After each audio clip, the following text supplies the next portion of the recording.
ngelihat psikologis sama sosiologisnya orang-orang yang hidup di kota besar gitu. Orang barat itu serba itu urusanku gitu ya.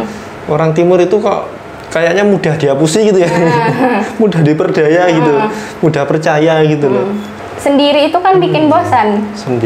Sendirian itu penderitaan ya. Iya. Kamu saya ikat ya tangan, kakinya, terus mulut kamu saya ikat juga, mata kamu saya tutupin, kata dia gitu.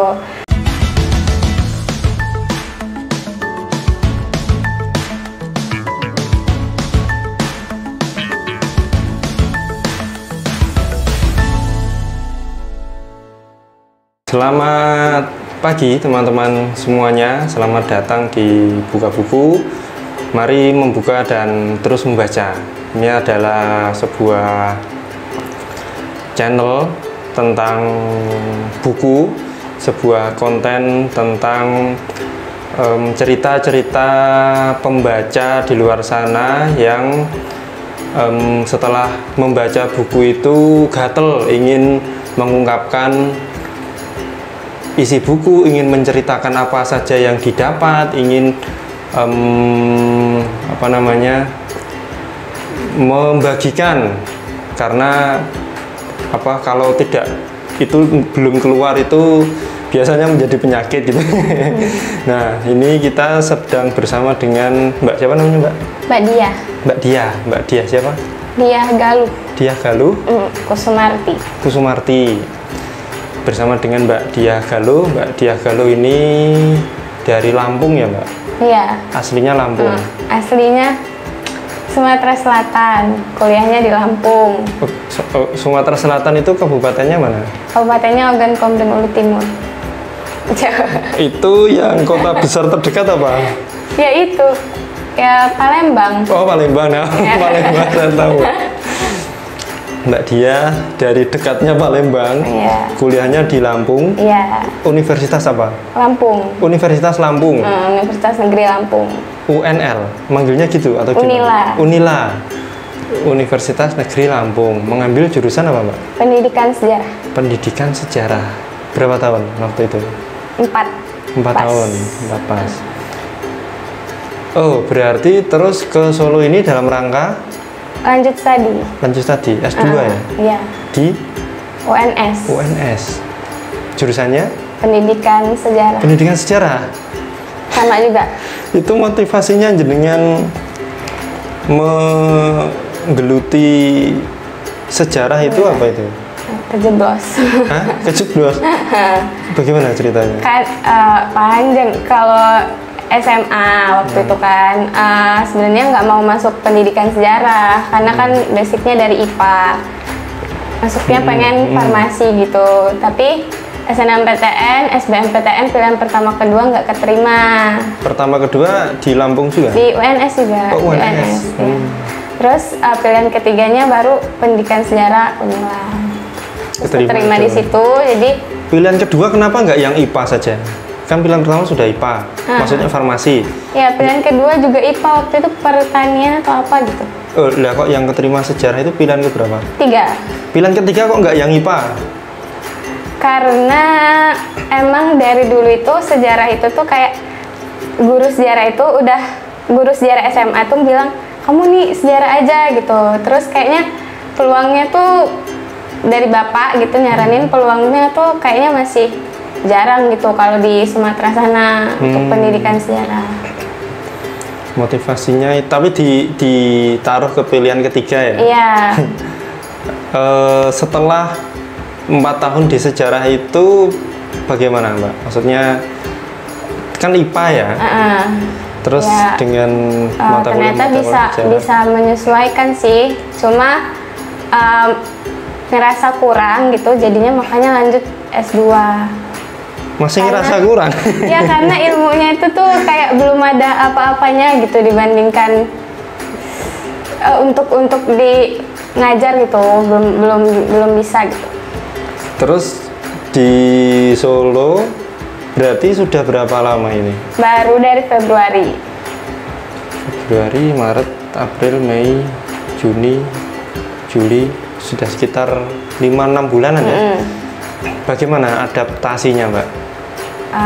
Lumayan, karena udah pernah merantau di Lampung kan, jadi di Lampung juga merantau, ya? jadi nggak terlalu kayak gimana sedih gitu atau kayak gimana. Cuma kan kondisinya COVID, terus teman-teman yang S2 lainnya itu tuh masih pada di kampung semua, sebenarnya masih online. Jadi belum di sini tuh interaksinya tuh belum begitu itu. Kalau Solo dan Lampung sendiri? Bedanya? Oh, Lampung ya tadi ya? Iya. Bedanya kerasanya di mananya? Makanan? Kalau makanan masih susah sih. Susah adaptasi? Ya, karena emang murah. Tapi kan Lampung, kalau Sumatera itu kan pedes, terus dia sukanya yang berbumbu. Masih susah gitu nyari makanan yang susah. Jadi kan tinggal pergi ke rumah makan Padang kan beres. Tapi beda rendangnya. Oh, rendangnya beda ya? Rasanya. Kalau harganya lebih murah Solo? Iya, lebih murah. Ada usaha. Oh, iya. Saya lanjut sedikit lagi. Di S2 ini berarti sudah baru semester 1. Ya, itu sudah merasa berat belum? Atau masih biasa ini gitu? Lumayan berat. Lumayan berat? Karena terutama di mananya? Tugas. Karena saya nggak mikir kalau tugas S2 itu ternyata penelitian gitu-gitu. Jadi kan meneliti apa? Kayak kalau tugasnya itu tuh sejarah lokal di daerah tempat tinggal, terus dijadiin paper, terus dikaitkan sama pendidikan gitu-gitu. Oke. Saya mendengarnya sudah pusing. Itu Mbak Dia, dan terima kasih sudah berkenan mampir ke studio Bersih Pena, dan terima kasih juga berkenan bercerita-cerita tentang bukunya ya. Memang hobi baca buku ya? Lumayan. Tapi sekarang tuh sebenarnya agak berganti jadi film, agak berganti jadi series. Tapi di combine juga sih, kadang-kadang baca buku. Paling banter itu berapa kecepatan baca bukunya? Satu hari satu? Kalau minggu satu? Bukunya menarik, seminggu bisa selesai. Seminggu satu ya? Buku paling tebel berapa halaman? Kayak Bumi Manusia. Mantap. Tetralogi selesai nggak? Enggak, belum sempat beli lagi, belum lanjut. Oke. Lumayan juga harganya. Ya. Itu Mbak Dia, dan pada kesempatan ini Mbak Dia akan bercerita tentang buku apa? 1000 Kunang-Kunang di Manhattan. Pak Umar Khayyam. Ya. Motivasi membeli buku itu apa, Mbak? Ini sama kayak video-video sebelumnya di YouTube ini. Jadi ini tuh ngelihat dari si Ritik Sendu juga. Sana. Dia kan kayak apa yang dia baca gitu dibuat snapgram waktu itu. Nah, terus ngelihat ini tuh, saya lupa kata-kata dia apa tentang buku ini, tapi langsung nyari gitu. Tapi yang dia punya itu tuh kayak cetakan pertama tahun 1970 sekian. Iya. Ini cetakan keberapa itu? Ini cetakan barunya dia, penerbit beda. Mungkin ada yang ingin disampaikan ke Mbak Rintik Seduh. Terima kasih rekomendasi bukunya, Mbak. Sangat bermanfaat. Ini nggak tentang penulisnya, Pak Umar Khayyam itu kenal nggak beliau siapa atau? Nih di buku ini ada sih. Umar Khayyam itu sastrawan, sosiolog, guru besar di Fakultas Sastra Universitas Gadjah Mada. Berarti kenalnya dari buku itu ya? Sebelumnya belum. Kalau Pramudia? Kenal kan dulu, baru beli bukunya. Iya. Iya, betul. Oke, berarti ini apa yang membuat Mbak Dia, atau apa yang dikatakan atau disampaikan oleh Mbak Rintik Seduh itu sehingga Mbak Dia rela atau mau membeli buku ini, itu apanya atau di bagian mananya? Nah, saya tuh lupa kata-katanya karena kayak udah tahun 2018 kalau nggak salah. Tapi dari judulnya itu menarik kalau menurut saya, 1000 kunang-kunang di Manhattan. Saya juga nggak tahu Manhattan ini dulunya apa. Sekarang masuk nggak tahu? Tahu, kan udah baca. Iya. Oke, berarti langsung kita masuk ke bukunya Mbak ya. Coba Iya. Diceritakan isi bukunya. Isi bukunya ini nih, buku ini 1000 kunang-kunang di Manhattan ini merupakan kumpulan cerpen karya Umar Khayyam. Ya, kalau di sini tuh ada 6 cerpen. 6 cerpen. Nah, judul cerpen utamanya itu, yang pertamanya itu 1000 kunang-kunang di Manhattan. 6 itu berhubungan atau beda? Enggak. Sama sekali? Beda, tapi ceritanya itu seputar tentang New York dan Manhattan dan sekitarnya. Tokoh-tokohnya juga beda? Tokoh-tokohnya kadang dia pakai tokoh dari pengarang gitu. Terus ada yang Marno, ada Jen, ada siapa lagi? Ada beberapa tokoh. Dari 6 cerita itu, coba ceritakan yang unik, yang menarik, yang dahsyat. Cerita tentang apa, Mbak? Sebenarnya semuanya itu rata ya. Semuanya itu kayak tentang ngelihat psikologis sama sosiologisnya orang-orang yang hidup di kota besar gitu. Di Manhattan, New York itu, kota yang kompleks itu. Apa yang jenengan dapat dari 6 cerita itu? Dapatnya apa ya? Gambaran tentang suasana New York, Manhattan itu sih. Bagaimana? Dan tentang cara bahwa derita hidup saya nggak seberat orang-orang di sini kayaknya. Oh, itu penderitaan. Ini ada penderitanya juga, ada bercandanya juga. Banyak sih. Saya pengen ini Mbak meng-highlight mungkin salah satu atau semua ceritanya ya. Bagaimana, kemudian konfliknya di mana, resolusi konfliknya bagaimana, gitu sih. Mungkin dari yang pertama dulu kan. Boleh. Yang cerpen yang pertama itu kan 1000 kunang-kunang di Manhattan. Nah, ini nih ceritanya tentang Marno sama Jen, tokohnya.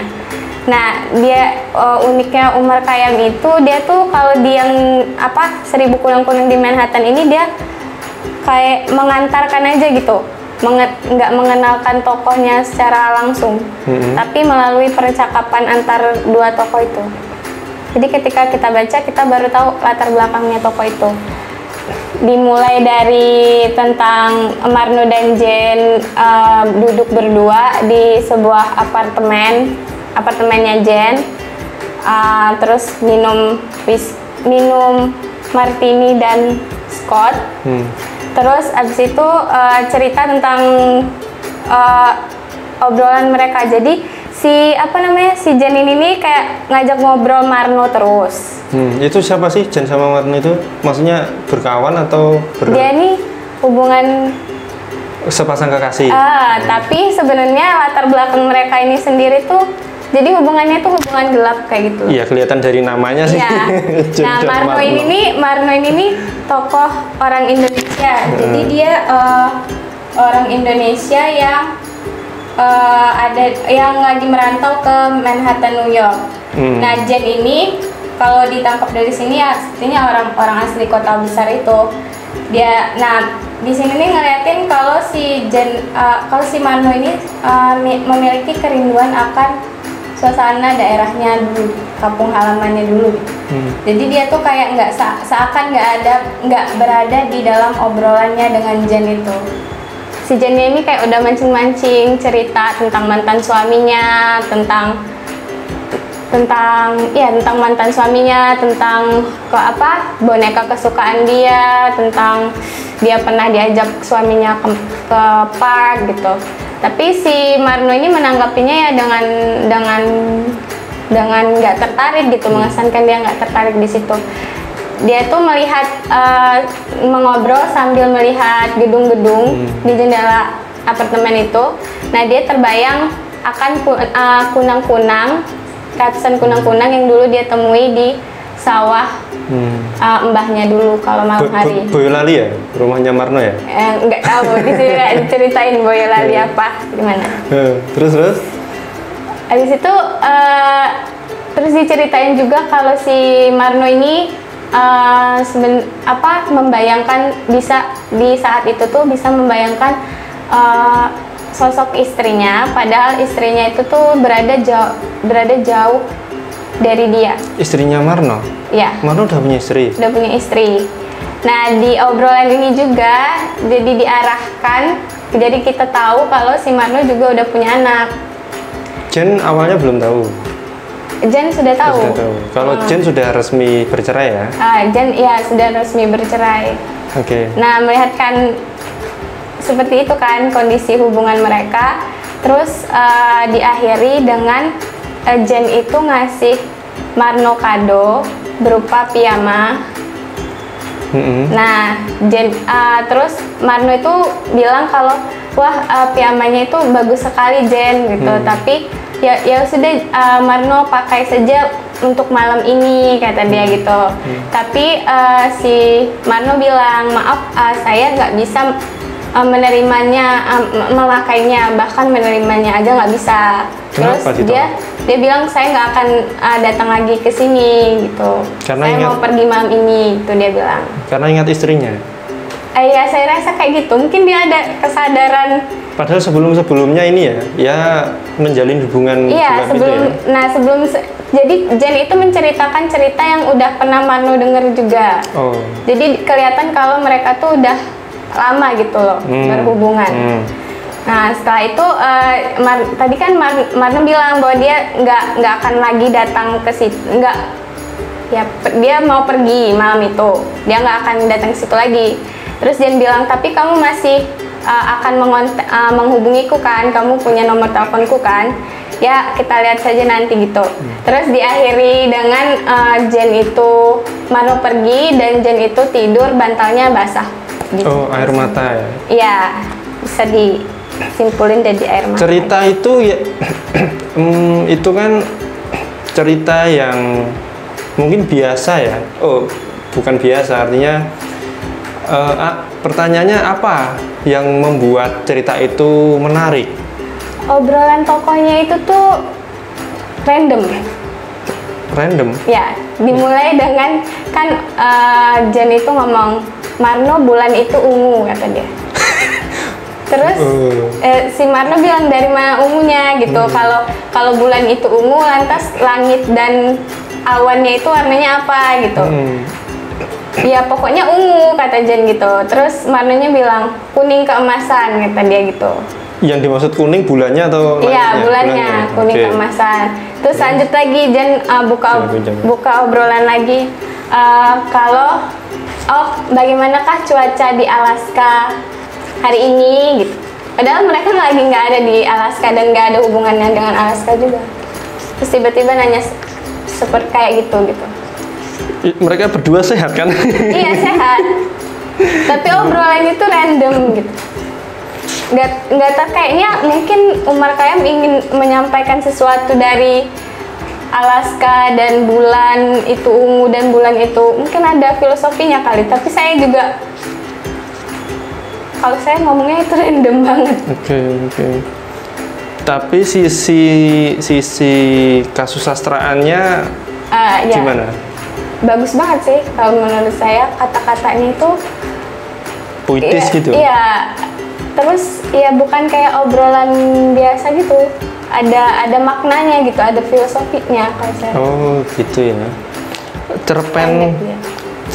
Cerpen pertama ini berarti satu scene ya? Di tempat di ruangan itu. Di apartemen itu tadi. Iya, cuma di ruangan itu doang. Ya cuma di apartemen itu doang.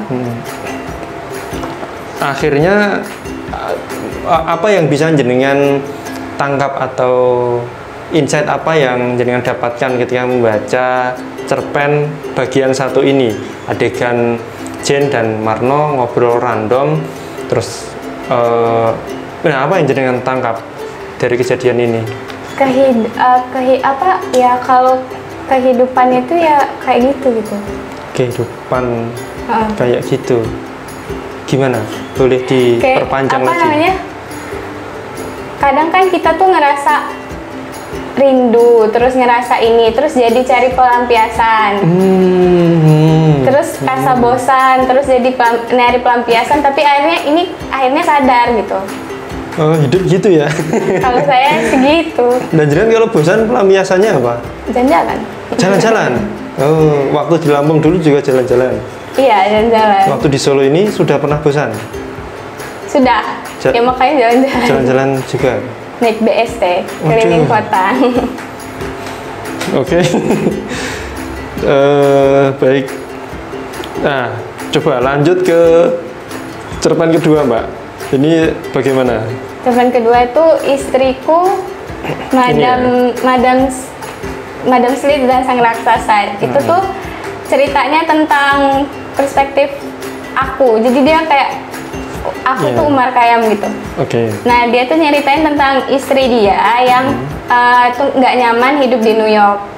Karena kan buku ini sebenarnya kalau saya lihat, saya udah baca, terus saya lihat review-reviewnya lagi tuh ternyata dibuat Umar Khayyam itu waktu dia kuliah di New York gitu.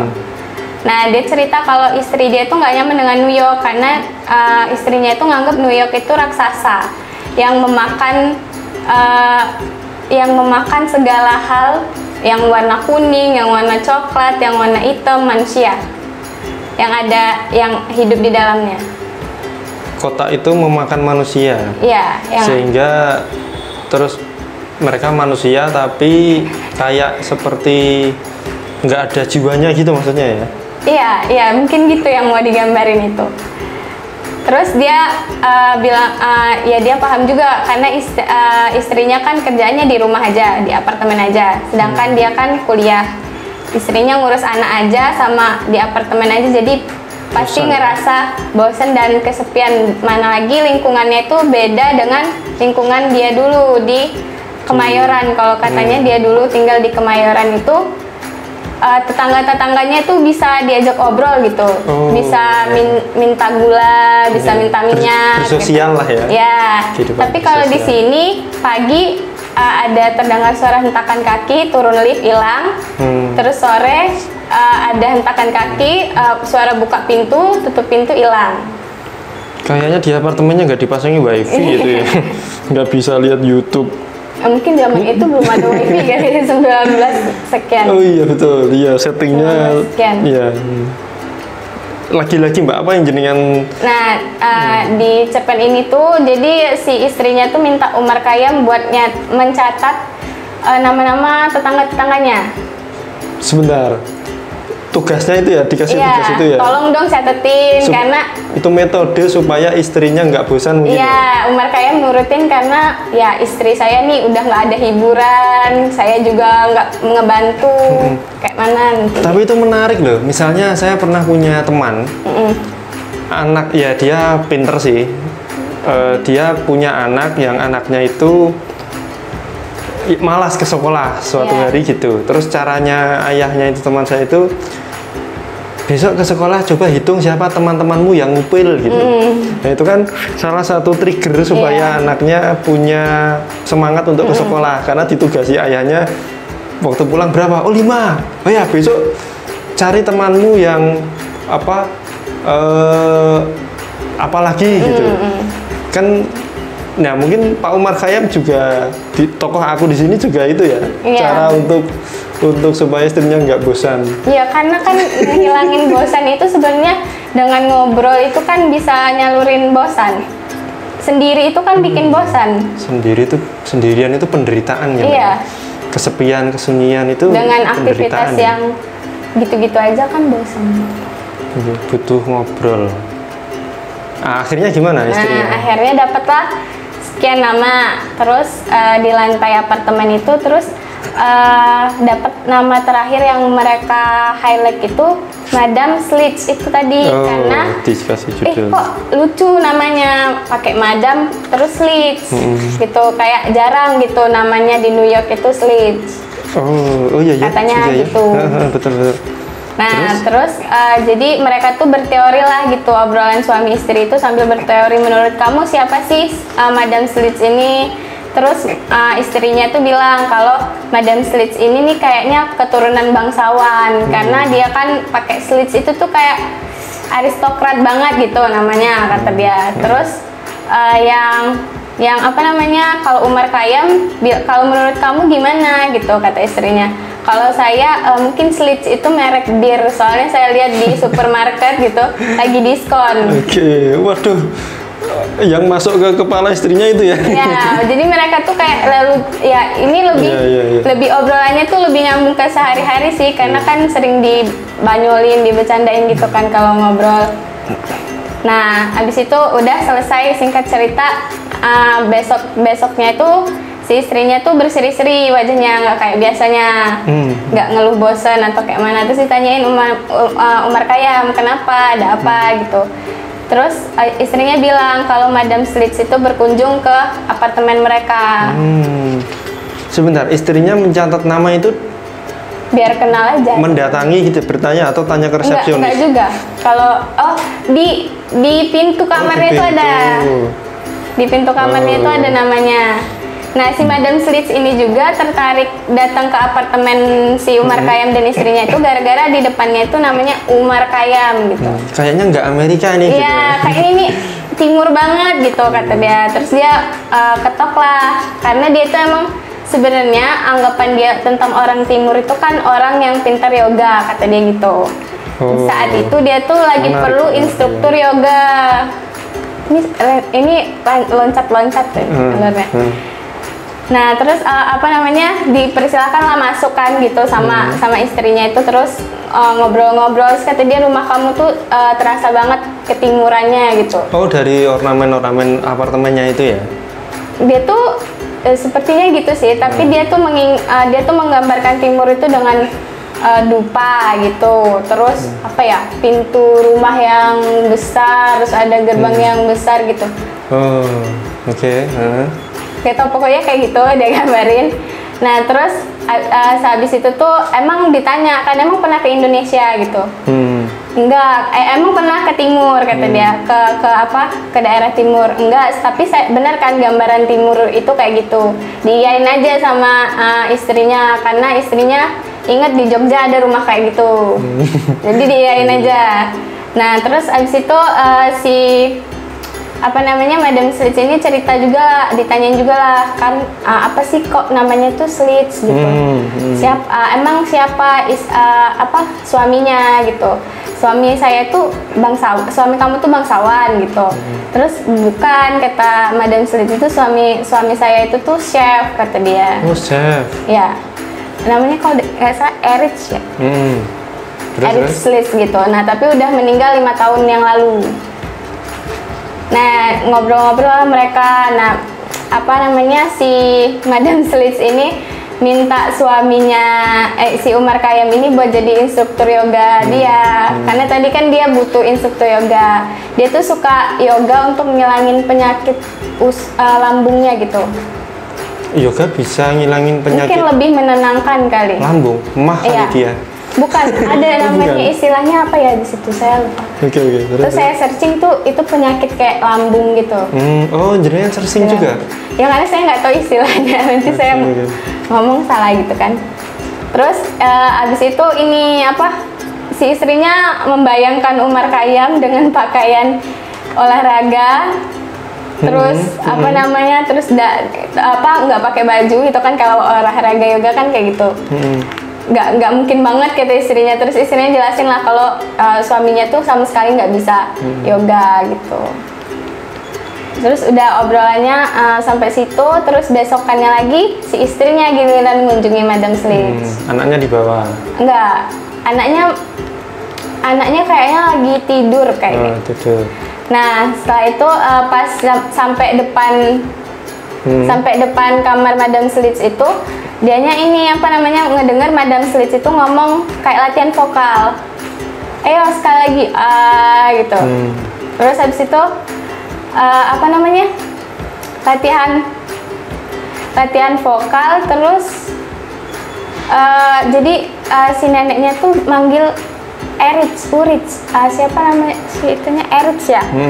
Nah si Eritz itu manggil nama Eritz, ayo Eritz sekali lagi gitu, latihan vokal. Lah kan kata istrinya Eritz itu suaminya udah meninggal. Lah terus siapa ini yang dipanggil Eritz gitu. Ternyata pas masuk dijelasin kalau Eritz itu tuh anjing chihuahuanya. Jadi dia punya anjing chihuahua, teman dia. Nah, menurut dia anjing chihuahuanya ini mantan penyanyi opera. Karena waktu di setel lagu opera, anjingnya melalap gitu.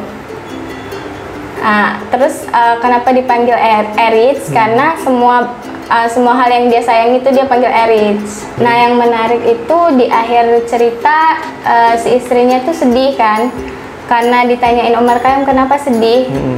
Nah ternyata tiba-tiba Madam Slits ini pindah apartemennya, karena kan mereka ada kesibukan lagi, jadi berapa hari itu nggak interaksi lagi. Nah pas tahu pindah, si istrinya tuh nanya lah sama orang yang lagi benahin apartemen dia itu kan, kayak manajemen apartemennya itu. Ini kenapa pindah gitu, kenapa diringkasin. Terus ditanya kalau misalnya orang si suaminya Madam Slits itu datang nyamperin, bawa surat dari Madam Slits, nyamperin atasan dia. Bilang kalau Madam Slits itu pengen buru-buru pindah gitu karena ada keperluan lain. Nah sedangkan si istrinya kan bilang suaminya kan udah meninggal 5 tahun yang lalu. Ya emang kamu percaya, kata dia, dengan omongan Madam Slits? Emang dia ngasih bukti apa kalau suaminya meninggal, kata dia gitu. Ya bener sih, kata dia, tapi mungkin aja juga kan yang nyamperin itu bukan suami dia yang sebenarnya. Ya mungkin aja, kata tukang apartemennya itu, tapi mungkin juga kan tapi itu bukan urusan dia gitu. Jadi dia tuh nganggep si tukang apartemennya tuh nganggep bukan urusan dia cuma jalankan perintah dari atasannya. Itu terserah si Madam Slits, itu masalah Madam Slits itu sendiri, jadi dia nggak mau ngurusin gitu. Nah terus akhirnya itu kan kayak obrolan dia dengan Omar Khayyam gitu kan. Istrinya dengan Omar Khayyam itu, istrinya bilang, Omar Khayyam tuh bilang, terus menurut kamu kalau kamu nulis cerita Madam Slits ini akhirnya kamu buat gimana? Madam Slits ditelan oleh raksasa itu. Ya menarik. Tapi saya highlight ini peristiwa istrinya Pak Umar tadi dengan Madam ini kan mewakili zonasi region masing-masing wilayah yang beda-beda ya, dari timur dan barat. Itu ngobrol itu peristiwa menarik kan, dan iku iso dawa bisa berhari-hari karena yang diceritakan kan nggak habis-habis gitu. Terus ketika istrinya, aku nggak tahu ini karakter atau apa ya, orang barat itu serba dudu urusanku gitu ya. Orang timur itu kok kayaknya mudah dihapusi gitu ya. Mudah diperdaya gitu, mudah percaya gitu loh. Suami itu sudah meninggal, terus oh ya, bagaimana itu, positif atau negatif ya itu ya? Sebenarnya ada yang bilang kalau nggak peduli itu positif, karena bukan urusan dia juga, ngapain dia campur tangan. Kalau sekarang kan trennya gitu kan, orang-orang Indonesia itu terlalu ikut campur yang bukan urusannya gitu. Tapi di sisi lain juga kalau kayak gini, ini kan dia dekat tetangga, jadi sewajarnya dia tuh harusnya tahu lah tentang urusan tetangga dia ngapain aja gitu kan. Ini menurut saya mungkin agak negatif konotasinya kalau kayak gitu. Mungkin ini ya, kebudayaan peradaban itu juga punya tempatnya masing-masing ya. Iya. Kalau di barat memang budayanya begitu, di timur itu menang-menangan aja, do rasan-rasan gitu kan. Apalagi ketika ada peristiwa besar ya, pada ngerubung atau pada serba ingin tahu. Kalau di Indonesia kan yang kecil aja pasti tahu masalahnya. Terdengar di telinganya. Kalau ini malah nggak tahu sama sekali. Ini nggak mau bahkan tahu ya, kan? bahkan nggak peduli juga. Nggak Iya, mau tahu. ya berarti poinnya di situ masing-masing apa wilayah punya. Ya kalau di Budayanya.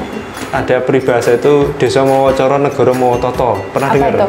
Mas nggak tahu saya. Di khasanah kebudayaan Jawa ya, aku nggak tahu mungkin jenengan ada istilahnya di Lampung, Sumatera sana.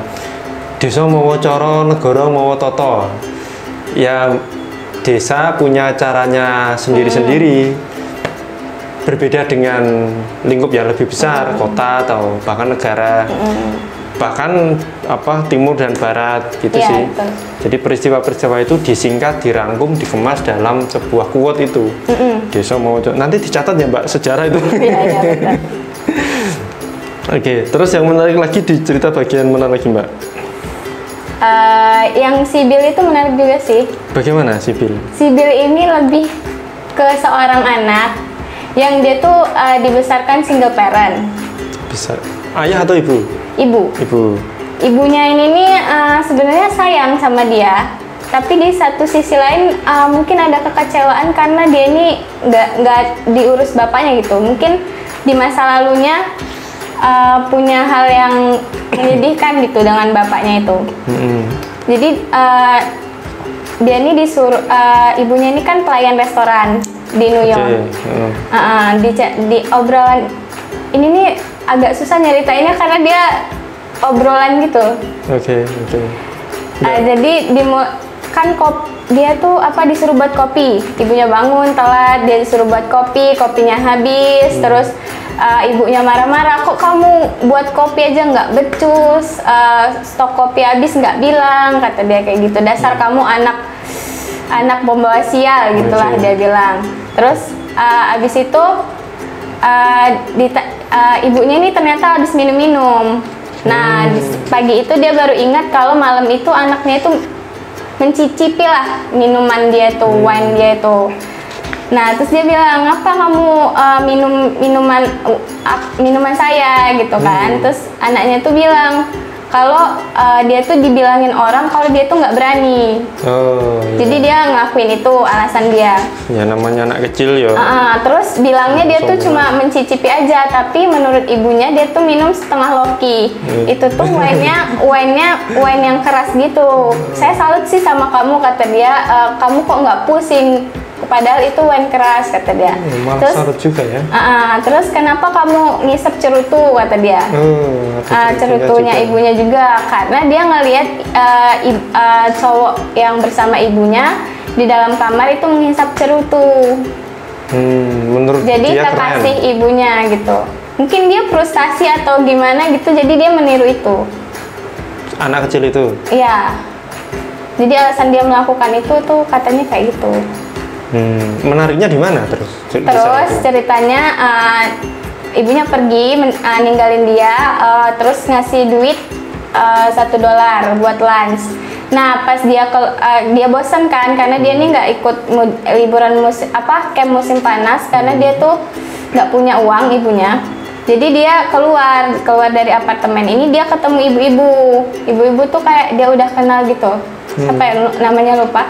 Nah dia nitipin anaknya, dia mau nitipin Dek Sibil gitulah. Saya mau nitipin anak saya, tolong ya gitu. Kamu bisa kan, kata dia, soalnya saya ini ada urusan yang nggak bisa bawa anak saya gitu. Jadi si Sibilnya tuh belum sempat ngomong iya atau enggak, ibunya udah ngasih upah $3 buat bayar dia, $1 buat jajan anaknya itu. Nah terus dikasihinnya anaknya itu ke si Sibil ini, namanya Susan. Timur sekali namanya. Enggak ya, Susan juga itu universal sih. ya. Ya bule. Nah Susan ini kayak anaknya itu karena kalau ngelihat kayaknya sekitar 5 tahun gitu. Pokoknya masih ceriwisnya, masih nanya kita mau kemana gitu, mau kemana Sibil, apa ke rumah kamu untuk menonton TV atau kita main fish, kata dia. Sibil berapa tahun? Sibil itu 15 tahun. 15, oke. Nah ibunya tuh juga bilang, Sibil kita ketemu di mana ini, nanti jam 4 atau jam 3 saya balik, kata dia, di rumah kamu atau di rumah saya belum tahu saya mau kemana, kata Sibil. Ya udah berarti nanti saya cari, kalau nggak di rumah kamu, di rumah saya gitu. Nah terus si Sibil ini bilang sama si Susan ini, Susan kita kita pergi jauh ya, kita nggak di sini, kita nggak stay di sini. Ya udah ayo, kata si Susan ini. Mereka naik bis. Nah pas di perjalanan itu si Susan ini ngerengek minta lollipop, dibeliin lollipop. Terus di tengah perjalanan si Susan ini ngerengek lagi lapar. Terus Sibil bilang kita belum sampai tujuan, kata dia. Nanti kalau kita udah sampai kita beli hotdog, kata dia. Nah, terus abis itu sampailah mereka nih di park deket pantai. Oke. Nah di park deket pantai itu udah dibeli tuh makanannya. Terus mereka duduk, terus makan lah. Nah terus si Susan ini bilang ngobrol-ngobrol. Terus Susan ini bilang, Sibil kamu nggak punya bapak ya, kata dia gitu. Nah terus si Sibil nih ngomong, itu ibu kamu ya yang memberitahu? Iya, kata dia, ibu kamu jenius, kata dia kayak gitu. Terus saya punya bapak kok, kata dia, kata Sibil. Bapak saya itu pulang pergi pagi buat kerja, pagi-pagi sekali, terus pulangnya malam sekali. Jabusi ya? Jadi kamu nggak pernah ketemu bapak kamu? Enggak, kata si Sibil itu. Terus Sibil, aku lapar lagi, kata dia. Terus beliin aku hamburger dong, kata dia tuh. Terus Sibil ini tiba-tiba kayak akalnya itu dimasukin setan gitu. Tiba-tiba sinis gitu senyumnya, diceritain di situ. Dia tuh bilang sama si Susan, kita main culik-culikan yuk, kata dia. Terus Susan, kalau besar mau jadi apa enggak ya? Main culik-culikan. Kamu saya ikat ya tangan, kakinya, terus mulut kamu saya ikat juga, mata kamu saya tutupin, kata dia gitu.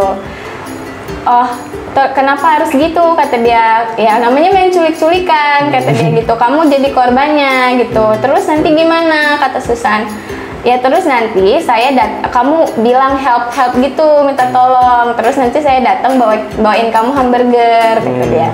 Udah ditinggal lah tuh si Susan itu bilang help terakhir kali sampai jam 2 di situ diceritain. Mungkin dia menges juga kan ditinggalin si Sibil itu. Jadi itu kayak ditinggalin aja gitu si Susannya itu kayak gitu. Nah terus beralih waktu lagi sekitar jam 3 diceritain kalau si Sibil itu ada di apartemennya nonton TV. Terus si ibunya datanglah sama pacarnya. Nah terus pacarnya ini bilang, Sibil kamu nggak bosan apa di rumah terus gitu? Ini saya kasih uang ya, kamu nonton bioskop aja, ada film bagus di bioskop. Modus orang tuanya ya? Ya biar ditinggalin dan bisa berduaan gitu. Ya udah si Sibilnya tuh keluar, tapi Sibil ini nih udah mengerti loh kondisinya. Paham lah ya. Jadi Sibil ini bilang, kamu mau tidur siang di sini ya, kata dia. Terus ibunya ini mau marah, tapi Sibilnya udah keburu pergi. Nah ceritain lah kalau di saat orang tuanya ini berduaan di apartemen itu ada telepon berdering. Sekali dibiarin, 2 kali dibiarin, berkali-kali. Jadi diangkat lah sama ibunya nih. Badut, kenapa kamu mau apa gitu kan? Kesel kan ibunya, jadi ngomong kayak gitu. Enggak, anak saya ini, kata dia, enggak, anak saya ini nih ada di bioskop sehat-sehat aja, kata dia. Nggak diceritain omongan di balik telepon tuh apa, tapi kayaknya ya nanyain si anaknya yang namanya Sibil itu kan. Terus lama-lama jadi serius. Jadi kata dia, oh iya pak gitu. Terus udah ditutup teleponnya, dia tuh teriak-teriak Sibil gitu. Di situ lebih kayaknya kalau dengar omongan saya nggak kegambar deh. Lebih dramatis ya? Iya, situasi dramatisnya. Kenapa kamu kok kayak gitu. Terus dicerita kenapa, kata si pacarnya ini kan. Ini Sibil, kata dia, kasihan Susan, kata dia. Dia ceritanya berakhir di situ. Jadi kayaknya ya si Susan ini ya entah dia mungkin kritis atau apa, ditinggalin sampai jam 4 itu handphone berdering. Oke, Mbak Diah, terima kasih. Dan ini masih ada 3 dan dari 3 yang jenengan cerita itu saya menikmati ceritanya. Apalagi kalau baca bukunya, begitu kan? Iya, baca bukunya lebih bagus sih. Lebih Omongan bagus. saya nggak teratur soalnya. Artinya maksudnya tadi kan ada beberapa adegan yang imajinasinya tidak seindah ketika kita berimajinasi dengan membaca, pasti begitu kan? Semuanya kan begitu. Misalnya film yang diadaptasi dari novel kan mendistorsi banyak hal. Iya, betul. Nah, maka dari ceritanya Mbak Dia saja saya menikmati, apalagi kalau teman-teman membacanya gitu ya, pasti juga ada banyak hal yang ininya menyenangkan gitu ya. Oke, terakhir Mbak Dia, ini buku ini kan dalam tanda kutip sangat ringan ya, mudah ya. Iya, ringan. Ini selain ringan dan mudah sekali dibaca, apa yang membuat Mbak Dia atau jelaskan atau ceritakan ke teman-teman kenapa teman-teman harus membaca buku ini? Buku itu tuh kayak realistik gitu. Realistik. Untuk menggambarkan kehidupan manusia itu. Jadi di buku ini rata-rata endingnya tuh kalau nggak ngegantung atau dia ya sedih gitu. Oh. Okay. Jadi sangat realistik gitu. Terus dengan apalagi kehidupan orang rantau kayak saya tuh ngerasa ada hubungannya gitu dengan kompleksitas manusia, dengan beban yang dialamin manusia itu ternyata berbeda-beda tiap orangnya gitu. Oh, iya. Jadi Mbak Dia merasa, oh saya nggak sendiri ya? Iya, ada yang lebih berat ternyata problemnya. Ternyata saya itu kan cuma di kota Solo gitu. Istilahnya kalau dibandingin New York, Manhattan tuh ya nggak seberapa kompleks lah. Iya. Lebih minim gitu. Ternyata di New York, Manhattan itu problem orang-orang tuh dari mentalnya, mungkin ngerasa kesepian, terus ada yang sendiri berjuang gitu. Oke, dan kalimatnya Mas Eka Kurniawan ini juga sangat menarik, menggambarkan tentang isi buku ini yang saya baca. Seorang penulis seperti Umar Khayyam tak hanya seorang pendongeng yang melaporkan satu keping peristiwa kepada pembacanya, tapi jauh lebih penting adalah seorang teman bicara, teman ngobrol. Ini ya sangat sesuai ya. Iya. Karena ini dialog semua, jadi kita tuh kayak diajak masuk ke dialog di antara tokoh-tokohnya itu. Seolah-olah dialog ini nyata ya. Kita sedang berada di satu ruangan dengan yang berdialog gitu ya. Di samping Pak Umar Khayyam memang seorang legenda ya. Ternyata tulisan-tulisannya dulu ketika kuliah ini juga, baru kuliah. Ini baru ketika Pak Umar kuliah loh, belum ketika sudah jadi rektor profesor. Atau ketika mendapat gelar profesor itu juga. Dan memang banyak mendapat penghargaan kan. Iya. Buku ini kan juga dapat penghargaan apa gitu, terus bukunya yang lain juga ada. Oke, terima kasih Mbak Dia dan terima kasih teman-teman sudah menyaksikan. Dan apabila teman-teman ingin bercerita seperti Mbak Dia, bisa menghubungi kami di DM Instagram atau di komentar atau ya di kanal-kanal manapun ya, bisa menghubungi, kemudian kita bercerita bersama begitu. Siapa tahu cerita-ceritanya Mbak Dia ini menginspirasi sebagian kecil mungkin ya orang di sana yang awalnya ngrantes di perantauan, ada buku ini, akhirnya terus dia ngerasa sendiri menjadi kuat misalnya, seperti Mbak Dia terinspirasi dari Mbak Rintik Seduh. Terus ya kan artinya meskipun kecil ada manfaatnya begitu kan. Begitu teman-teman semuanya, terima kasih sekali lagi Mbak Dia sudah mampir. Kapan-kapan kita bikin konten lagi dengan buku yang berbeda ya. Mungkin menarik buku-buku yang ini Mbak, hubungannya dengan basic pelajaran jenengan sejarah misalnya. Saya kan pasti lebih tahu jenengan tentang sejarah kan, apalagi S2 gitu. Nah barangkali nanti kita agendakan lagi untuk buku-buku yang bertema sejarah gitu ya. Mungkin tokoh sejarawan siapa yang bukunya menjadi iya legend atau semacam buku wajib misalnya, itu kan pasti ada insight-insight yang menarik. Oke, begitu saja teman-teman, kita sampai sini dulu.